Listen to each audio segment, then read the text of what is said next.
My mom left us in a very easy way. Mo ene gore ne ke kopa, I think ke tabogile 6 times ke kopa batho ba dipolotiki ba mpulele gate because of meeting o no tshwere ko sekolong sa Seleri. Ka zama le gore ke pagame gate ke a relela because of taking ke rele in ethelela mo gate ke re ke jumpa gate just to go and take my mom's medication. A khone go nwa understand ke mona.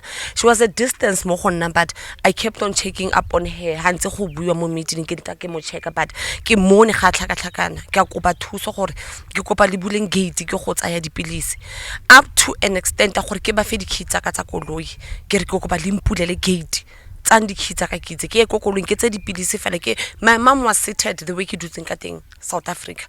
Lelapa le supa ka monwana thulaganyo le tsamaiso ya merero ya kopano e ya baagi tse di neng di na le maparego a neng a sa tsamaisane le seemo sa mabaka a tshoganyetso.